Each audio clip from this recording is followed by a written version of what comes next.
जब भी MBBS admission की बात होती है तो ये एक सवालों के घेरे में रहता है या फिर कन्फ्यूज़न से भरा हुआ होता है। हर साल नए नए कन्फ्यूजन्स, नए नए सिचुएशन निकल करके आते रहते हैं। एक तो नंबर ऑफ़ सीट्स हमारे देश में बहुत कम है और एप्लीकेंट इतने सारे हैं, तो रेशियो जो एक सीट के अगेंस्ट में स्टूडेंट्स का होता है वो लगभग 1:10 या फिर 1:11 का हो जाता है, जो कि बताता है कि कितना डिफ़िकल्ट है हमारे देश में एमबीबीएस में एडमिशन ले पाना। उन सब के भी बीच में अगर देखा जाए तो गवर्नमेंट के सीट्स का भी रेशियो कम होता है, हायर फीस वाले ऑप्शंस बढ़ते जा रहे हैं और हर साल एग्ज़ाम का पैटर्न भी बदलता रहता है। कभी पेपर टफ हो जाता है, तो कभी पेपर इजी, तो कभी मॉडरेट, तो कभी पेपर लीक। और इन सब के बीच में आप सब कोई कंफ्यूज स्टेट ऑफ माइंड में रहते हैं कि अब आखिर आगे किस तरीके का ट्रेंड होगा कट ऑफ को लेकर के। मैं आशीष आप सभी का स्वागत करता हूं गिटमा यूनिवर्सिटी के इस यूट्यूब चैनल पे। आज मैं आपके सामने जो लेकर के आया हूँ कंटेंट वो इसी चीज़ के ऊपर में है कि किस तरीके से कट ऑफ का ट्रेंड आपको देखने के लिए मिलेगा इस साल की काउंसलिंग प्रोसेस में। आप सबके मन में सवाल होगा कि गवर्नमेंट की सीट कितने स्कोर पे या फिर कितने रैंक पे मिलने वाली है। सबसे लोएस्ट कट ऑफ वाले कौन कौन से स्टेट्स हैं जहां पे आपको ध्यान में रखना है और अभी से उसकी प्लानिंग स्टार्ट करनी है। कहाँ पे बॉन्ड है, कहाँ पे बॉन्ड नहीं है, बहुत सारे सवाल आप सबके मन में होंगे। इस वक्त आपको पता है वो ये कि आपका टेंटेटिव स्कोर क्या हो रहा है, आपको ये पता है कि पेपर का लेवल कैसा है, बट आपको ये नहीं पता है कि आपके स्कोर के अगेंस्ट में क्या रैंक आने वाला है। अब वो एक्चुअल आपको पता तब होगा जब रिज़ल्ट डिक्लेयर किया जाएगा। बट फिलहाल जो भी डेटा हमारे पास में आया है, जो एनालिसिस अब तक हमने की है, उसके बेसिस पे हमने मैक्सिमम एफर्ट लगाया है कि आपको एक सिंप्लीफाइड वे में एक ऐसा डेटा का एनालिसिस प्रेजेंट करें जो आपको हेल्प करेगा अभी से आपके आगे की प्लानिंग में। तो वीडियो आखिर तक ज़रूर देखिए और जानिए इन सब चीज़ों को डिटेल में। मेडिकल कॉलेज की कट ऑफ डिपेंड करती है दो बातों के ऊपर में। एक तो नंबर ऑफ़ एमबीबीएस सीट्स कितनी हैं और नंबर ऑफ़ कैंडिडेट कितने हैं, कितने अपीयर्ड कैंडिडेट हैं, कितने क्वालिफाइड कर रहे हैं और कितने हैं उनमें से ऐसे जो एक्टिवली काउंसलिंग में पार्टिसिपेट करने वाले हैं। मैं आपको बता दूं कि सारे स्टूडेंट नहीं पार्टिसिपेट करते हैं काउंसलिंग में, क्योंकि बहुत सारे फैक्टर्स इसके बीच में इन्वॉल्व होते हैं। बजट है, प्रेफरेंसेस है, बहुत सारे फैक्टर्स हैं। अब यहाँ पे आप देखिए कि हर साल सीट्स का इंक्रीमेंट देखने के लिए मिलता है। इसकी वजह से क्या होता है कि अगर कंपटीशन बढ़ भी रहा होता है तो सीट्स के इंक्रीमेंट की वजह से ये बैलेंस आउट होता रहता है। अब लास्ट ईयर की बात करें 24 से 25 सेशन में 10% का इंक्रीमेंट देखने के लिए मिला था, जहाँ पे 1,17,000 से बढ़ करके 1,29,000 पे टोटल एमबीबीएस की सीट्स का इंटेक हो गया था उस सेशन में। 5% का एवरेज इंक्रीमेंट देखने को मिलता है गवर्नमेंट की सीट्स पे, तो 15% का एवरेज इंटेक का इंक्रीमेंट देखने को मिलता है प्राइवेट मेडिकल कॉलेज की सीट्स पे, और 10% का अप्रॉक्सीमेट एक एवरेज फिगर है डीम्ड यूनिवर्सिटीज़ में। इस साल अगर इनका भी कैलकुलेशन देखा जाए, जो डेटा आ भी रहा है, और सबसे अच्छी बात यह है कि इस साल इस प्रोसेस को सही समय पे एनएमसी के द्वारा स्टार्ट कर दिया गया है, जहाँ पे लास्ट ईयर ये काफ़ी डिले हो गया था और फेजेस में ये प्रोसेस को किया जा रहा था, जिससे स्टूडेंट्स एंड पेरेंट्स को बहुत नुकसान भी हो रहा था और कोई भी इसकी एक्चुअल कैलकुलेशन नहीं समझ पा रहा था। तो इस साल हम एक्सपेक्ट कर सकते हैं कि काउंसलिंग स्टार्ट होने के टाइम तक सीट्स का इंक्रीमेंट हो चुका रहेगा, नए कॉलेजेस को परमिशन मिल चुका होगा और यहाँ पे आप 13,000 से 16,000 या फिर 17,000 एमबीबीएस की सीट्स का भी इंक्रीमेंट एक्सपेक्ट कर सकते हैं इस साल, जो कि आप सबको हेल्प करेगा आपकी काउंसलिंग के वक्त में एक लोअर स्कोर पे, लोअर कट ऑफ पे भी ऑप्शंस आप सबको मिलेंगे। अब क्या एक्सपेक्टेड कट ऑफ हो सकता है ऑल इंडिया कोटा की सीट्स पे, ये मैं आपको बताता हूँ। यहाँ पे जो इनपुट आया है पेपर के लेवल को लेकर के, जो कि टफर साइड पे माना जा रहा है और 2025 से बहुत कुछ सिमिलर भी देखा जा रहा है। बट 686 का मैक्सिमम स्कोर क्लॉक किया गया था 2025 के सेशन में। यहाँ पे 700 या फिर उससे ऊपर भी देखा जा रहा है कि टॉप स्कोर आ सकता है। हाँ, हालांकि वो नंबर ऑफ स्टूडेंट्स जो एक स्कोर पे जो मल्टीपल दिखते थे वो कम होंगे इस साल, जहाँ पे 2024 में एक ही स्कोर पे बहुत सारे स्टूडेंट नज़र आ रहे थे, इस साल वैसा दिखने के लिए नहीं मिलेगा। तो यहाँ पे बहुत गैप्स होंगे, जहाँ पे 700 से 600 के बीच में अगर देखा जाए तो लगभग 8 से 10,000 स्टूडेंट ही मैक्सिमम हो सकते हैं, जो कि बताता है कि आपका बेटर रैंक आएगा एक लोअर स्कोर पे भी। तो यहाँ पे आप देखिए कि कट ऑफ का जो वेरिएशन ईयर ऑन ईयर होता है वो आपको एक लॉजिक देगा ये समझने में कि इस साल क्या एक्सपेक्ट कर सकते हैं आप एक्सपेक्टेड ऑल इंडिया कोटा की कट ऑफ। यहाँ पे मैंने 2023, 24, 25 का डेटा रखा है जिसको आप रेफर कर सकते हैं।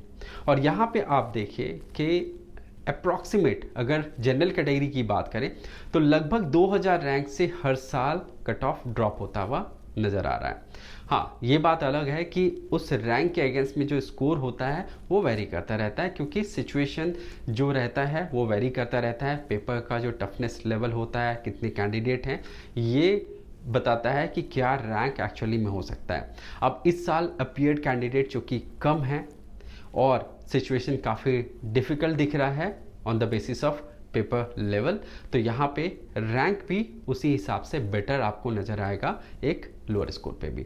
अब ये रैंक चूँकि आपको बताता है कि कैसे आपको कोई भी सीट मिल सकता है, क्योंकि रैंक की बेस होता है आपके अलॉटमेंट के लिए।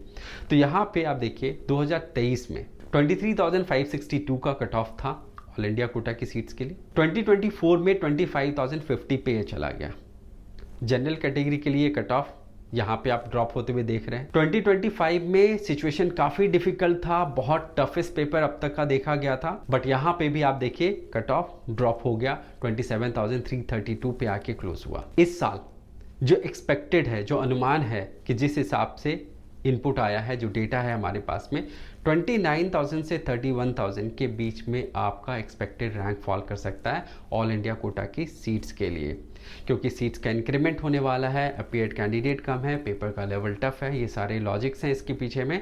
और जो इसके अगेंस्ट में टेंटेटिव स्कोर होगा वो 540 से 550 हो सकता है। इस स्कोर वाले अपने आप को सेफ माने कि उनको गवर्नमेंट की सीट ऑल इंडिया कोटा से मिलेगी। यहाँ पे आप 10 मार्क्स का एक वेरिएशन लेके चल सकते हैं, यानी कि 525, 530 वाले भी होपफुल रहें कि आपको गवर्नमेंट की सीट मिल सकती है। ये ऑल इंडिया कोटा का स्टैट्स है, बट स्टेट में ये स्टेट्स काफ़ी ज़्यादा वेरी कर जाएगा, जहाँ पे मैं आपको बताता हूँ कि अगर 540, 550 ऑल इंडिया कोटा से आपको गवर्नमेंट की सीट मिल रही है, तो स्टेट कोटा में आपका हो सकता है कि ऐसे स्टेट भी हैं जैसे कि आंध्र प्रदेश, छत्तीसगढ़, तेलंगाना, ऐसे स्टेट, वेस्ट बंगाल, जहाँ पे 500, 510 के स्कोर पे भी गवर्नमेंट की सीट मिलते हुए नज़र आ रही है, जो कि मैं आगे आपको ज़रूर बताऊंगा आने वाले कुछ वीडियोस में। EWS कैटेगरी की कट ऑफ की बात करें तो यहाँ पे भी हर साल आपको वेरिएशन देखने के लिए मिल रहा है, और इस साल एक्सपेक्टेड है कि 32 से 34,000 का कट ऑफ रैंक जा सकता है। और ये जो कट ऑफ रैंक आप देख रहे हैं ये राउंड 3 से राउंड 4 तक जाने के बाद में दिखेगा। इनिशियली आपको कट ऑफ थोड़ा अपर साइड पे रहेगा, क्योंकि उस समय स्टूडेंट्स AIQ की सीट्स के लिए भी जाते हैं और बैक ऑफ द माइंड उनके स्टेट काउंसलिंग भी चलता रहता है, जिसकी वजह से क्या होता है कि वो सीट उनको मिल तो जाती है ऑल इंडिया कोटा से, बट वो प्रेफर करते हैं अपने स्टेट की काउंसलिंग में सीट वहाँ लेना पसंद करते हैं, जिसकी वजह से वो नहीं रिपोर्ट करते हैं और सीट्स वैकेंट होके आती है राउंड 2 में, और वो कट ऑफ को फर्दर वो ड्रॉप करता है, क्योंकि स्टूडेंट सेटल डाउन होते जाते हैं, कंपटीशन वहाँ पे थोड़ा कम होता चला जाता है। तो वेट एंड वॉच करना होगा, राउंड 3 से राउंड 4 तक जाइए और एक कैलकुलेशन लेके चलिए, अपने साथ में एक ऑप्शंस को लेके चलिए, प्लान बी लेकर के चलिए, तो जाकर के आप सीट को सिक्योर कर पाएंगे। ओबीसी कैटेगरी में 29,500 से 31,000 के बीच का रैंक आप एक्सपेक्ट कर सकते हैं, और स्कोर यहाँ पे भी 540 से 550 के बीच में, और लोअर साइड पे 525 वाले भी होपफुल रहिए। एससी कैटेगरी 1,38,000 के आसपास का कट ऑफ था। इस साल 1,50,000 से 1,55,000 भी एक्सपेक्ट करिए कि आपको गवर्नमेंट की सीट मिल सकती है आपके इस रैंक रेंज में। एसटी कैटेगरी के लिए 1,64,000 का 2025 के सेशन में कट ऑफ रैंक था। इस साल ये फर्दर ड्रॉप होता हुआ नजर आ रहा है, जहाँ पे 1,70,000 से 1,80,000 वाले भी एक्सपेक्ट करें कि उनको गवर्नमेंट की सीट मिल सकती है, और इसके अगेंस्ट पे जो स्कोर हो सकता है वो 435 से 445 के बीच में फॉल कर सकता है एसटी कैटेगरी के लिए। तो यहाँ पे स्कोर हो सकता है माइनर वेरिएशन आपको देखने को मिलेगा जब फाइनली रिजल्ट आएगा, बट ये जो रैंक आप यहाँ पे देख रहे हैं कैटेगरी वाइज जो मैंने बताया ऑल इंडिया कोटा का, ये रैंक वही होगा जिस रैंक रेंज के बीच में आपका एक्सपेक्टेड कट ऑफ देखने के मिलेगा AIQ की सीट्स पे। और इस पे हमने जब भी पहले भी प्रेडिक्शन किया था रैंक का, वो हमारा बिल्कुल सटीक बैठा था। पिछले वीडियोस को आप हमारे जब देखेंगे तो आपको वहाँ पे से रेफरेंस मिलेगा कि किस हिसाब से हमारी कैलकुलेशन यहाँ पे बिल्कुल फिट बैठती है, और जिसकी वजह से बहुत सारे लोग हमें इसी वजह से हमारे ऊपर भरोसा करते हैं और रिलाई करते हैं हमारे प्रेडिक्शन के ऊपर में। वैसे तो इंडिया में बहुत सारे स्टेट्स हैं जहां से आप एमबीबीएस की पढ़ाई कर सकते हैं। ऑल इंडिया कोटा ही एकमात्र ऑप्शन होता है जहां पे आप किसी भी स्टेट से बिलोंग करते हैं, आप एमबीबीएस दूसरे स्टेट्स में जाके कर सकते हैं गवर्नमेंट की सीट पे। अब इतने सारे ऑप्शंस के बीच में क्या होता है, जब काउंसलिंग के वक्त में आप चॉइस फिलिंग करते हैं तो वहाँ पे आप कंफ्यूज हो जाते हैं कि स्टेट्स को कैसे सेलेक्ट करें, कॉलेजेस को सेलेक्ट कैसे करें। तो आपको ये जो टाइम फ्रेम है 1 से 1.5 महीने का, अभी से जब तक रिजल्ट नहीं आता है, जब तक काउंसलिंग नहीं स्टार्ट होती है, तो आपको ये रिसर्च करना चाहिए बैठ करके। कॉलेजेस को देखिए, उनके बारे में जानिए, उनकी कट ऑफ के बारे में जानिए, उनके उनके पूरे डीप एनालिसिस के बारे में आपको अंडरस्टैंडिंग होनी चाहिए। अब यहाँ पे देखिए क्या होता है कि अगर हमारा रैंक 25 से 30 हज़ार है और हम दिल्ली जैसे स्टेट या फिर राजस्थान जैसे स्टेट की कट ऑफ को एनालाइज करेंगे तो क्या होगा, वो हमारे लिए फेवरेबल आउटकम नहीं ला करके आएगा। तो यहाँ पे आपको टारगेटेड अपना अप्रोच रखना चाहिए कि उन स्टेट्स पे जहाँ पे आपको मैक्सिमम प्रोबेबिलिटी है, फिर उसके साथ में जहाँ पे 80% है, जहाँ पे 60% है, तब फॉलोड बाय बाकी के ऑप्शन। सीक्वेंसिंग हमेशा करनी चाहिए टॉप से बॉटम, यानी कि best followed by the least. Lowest rank पे मिलने वाले कुछ ऑप्शन हैं स्टेट्स के जो मैं आपको अभी से बता देता हूं, जिनको आपको अपनी कैटेगरी के हिसाब से फॉलो करना है। और ये कैटेगरी के हिसाब से वेरी भी करता रहता है, सारे ऑप्शन सबको नहीं मिलते हैं। और लोएस्ट स्कोर पे, लोएस्ट रैंक पे भी इन स्टेट्स में कुछ ऐसे कॉलेज हैं जिनके बारे में लोगों को क्लैरिटी नहीं है, बट वो काफ़ी अच्छे इंस्टीट्यूशन होते हैं, जिसकी एग्जाम्पल मैं अभी आपको आगे वीडियो में बने रहिएगा, मैं आपको बताऊँगा। अब जनरल कैटेगरी से स्टार्ट करते हैं कि क्या क्या स्टेट्स के ऑप्शंस आपको मिलेंगे लोएस्ट कट ऑफ रैंक पे। आपके पास वेस्ट बंगाल का ऑप्शन होगा, उड़ीसा का ऑप्शन होगा, आसाम का ऑप्शन आपको मिलेगा, आपके पास मणिपुर एंड नागालैंड का भी ऑप्शन होगा। वही ईडब्ल्यूएस कैटेगरी से अगर देखा जाए तो महाराष्ट्र एंड उड़ीसा का ऑप्शन आपको मिल रहा है। आपको ध्यान देना है वेस्ट बंगाल, केरला एंड गुजरात में। अभी देखिए जनरल से ईडब्ल्यूएस में स्टेट के ऑप्शन कैसे बदल गए। यहाँ पे केरला का ऑप्शन आ गया, आपके पास में गुजरात का ऑप्शन आ गया, इसके साथ में आपके पास महाराष्ट्र का भी ऑप्शन आया। ओबीसी कैटेगरी में अगर आप हैं तो आपको महाराष्ट्र, कर्नाटका, जम्मू एंड कश्मीर पे ध्यान रखना है, और साथ में तेलंगाना एंड वेस्ट बंगाल। तो देखिए इस कैटेगरी में तेलंगाना एक एक्स्ट्रा ऑप्शन निकल करके आया। जम्मू एंड कश्मीर पिछले 2 कैटेगरीज वालों के लिए ऑप्शन नहीं आ रहा था लोअर रैंक पे, वो भी यहाँ पे निकल करके आया।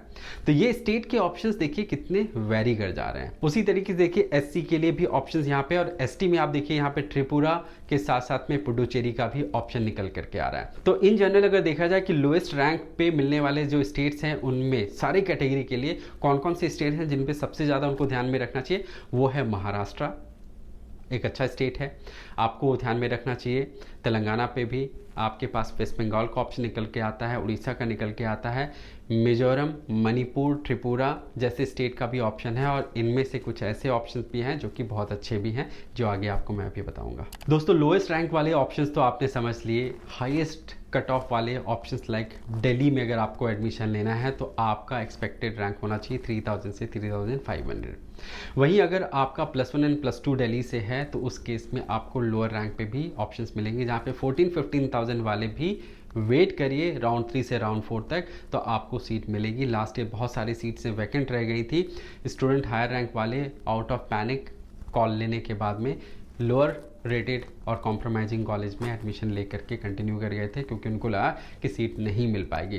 तो ये स्टार्ट्स आपको पता रहना चाहिए कि ट्रेंड किस तरीके से है, कितने लोग रिपोर्ट कर रहे हैं, कितने लोग मूव आउट कर रहे हैं कॉलेज से। और ये रियलिस्टिक इन्फॉर्मेशन जब तक आपके पास नहीं रहेगा आप सही कॉल नहीं ले पाएंगे। लोअर रैंक पे अनफॉर्चुनेटली जो स्टूडेंट रहते हैं उनको केयरफुल होना होता है अपनी कॉलेज सिलेक्शन को लेकर के। और मैं आपको बताता हूँ कि लोएस्ट रैंक का मतलब ये नहीं होता है कि आपको कॉलेज ख़राब मिलने वाला है। यहाँ पे बहुत सारे ऐसे कॉलेज होते हैं जिनके बारे में लोगों को पता नहीं रहता है, वो हिडन जेम होते हैं। अब यहाँ पे जैसे आप देखिए मैंने कुछ कॉलेजेस की लिस्टिंग की है जो कि आप अभी से इनके बारे में भी स्टडी करिए, और ऐसे कई और ऑप्शंस होते हैं जो आपको पूरी काउंसलिंग जर्नी में हमारी टीम बताते रहेगी। जैसे कि यहाँ पे निगरिम मेघालय में बहुत ही अच्छा इंस्टीट्यूशन है। अगरतला मेडिकल कॉलेज जो कि त्रिपुरा में है, नो डाउट एक्सेप्शनल इंस्टीट्यूशन है एकेडमिकली एंड क्लिनिकली भी। JLN मेडिकल कॉलेज जो कि इम्फाल मणिपुर में है, इस कॉलेज के बारे में भी आप पता करिए। ये सब वैसे ऑप्शंस हैं जो कि लोअर रैंक में मिलने वाले वो ऑप्शन हैं जो कि आपको काफ़ी सरप्राइज करेंगे और बिल्कुल डिसअपॉइंट नहीं करेंगे। आपकी MBBS जर्नी में जो प्लेटफॉर्म चाहिए, जो फाउंडेशन चाहिए, वो ऐसे कॉलेजेस आपको ज़रूर देने वाले हैं। अब इसके साथ में 2 और पॉइंट है जिसको आपको ध्यान में रखना है। वैसे स्टेट्स के बारे में आपको स्टडी करनी है जहाँ पे ज़ीरो सर्विस बॉन्ड है, यानी कि आप फ्री हो जाते हैं एमबीबीएस पढ़ाई करने के बाद ही। और वैसे स्टेट जहाँ पे मैक्सिमम बॉन्ड है और पेनल्टी भी इम्पोज किया जाता है, बट ऐसे स्टेट्स में क्या होता है खासियत कि कुछ कॉलेजेस बहुत ही एक्सेप्शनल होते हैं, तो बॉन्ड कंडीशन के बावजूद भी कई लोग प्रेफर करते हैं वहाँ पे जाना। बट जहाँ पे ज़ीरो बॉन्ड है तो इसका मतलब ये नहीं कि वहाँ पे कॉलेजेस काफ़ी ख़राब हैं, वहाँ पे कट ऑफ भी उसी हिसाब से वेरी करता रहता है। और हाँ, कुछ स्टेट ऐसे होते हैं जहाँ पे यूजी में नहीं है बट पीजी में पेनल्टी होता है, सर्विस बॉन्ड होता है, और लोग जहाँ से यूजी करते हैं बाउंड हो जाते हैं वहाँ से पीजी करने के लिए, तो उसमें पीजी के बॉन्ड कंडीशन के बारे में भी ज़रूर ध्यान में रखना चाहिए। तो ऐसा नहीं कि यूजी में नहीं है और पीजी में है तो आप पीजी में जाके फंस जाएंगे।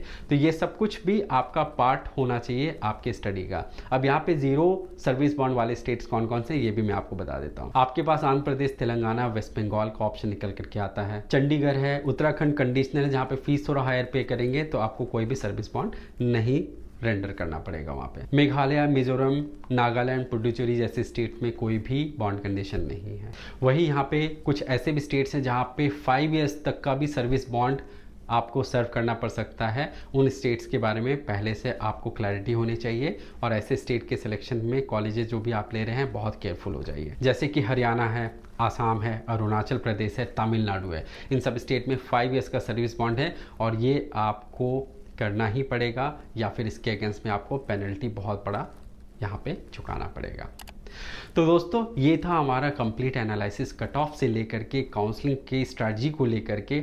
हम चाहते थे आपको सिर्फ कट ऑफ के बारे में नहीं बताना, बट कि आपको साथ में पूरी तरीके से आगे की एक जर्नी का एक रोड मैप भी देना। तो आगे हमारे साथ में इसी तरीके से बने रहिए, और भी इंफॉर्मेटिव वीडियोस लेकर के आएंगे। अगला जो वीडियो होगा वो स्कोर वाइज एनालिसिस के ऊपर में होगा, जहाँ पे बजट, कॉलेज के ऑप्शंस और क्या स्ट्रैटेजी होगी उन स्कोर्स के अगेंस्ट में। उसके लिए हमारे चैनल पे बने रहे। नए हैं तो सब्सक्राइब करिए और अपने कमेंट्स हम तक जरूर पहुंचाइए। आपके कमेंट्स का हम जरूर रिप्लाई करेंगे। Thank you and wish you all the best. अपना ख्याल रखिए।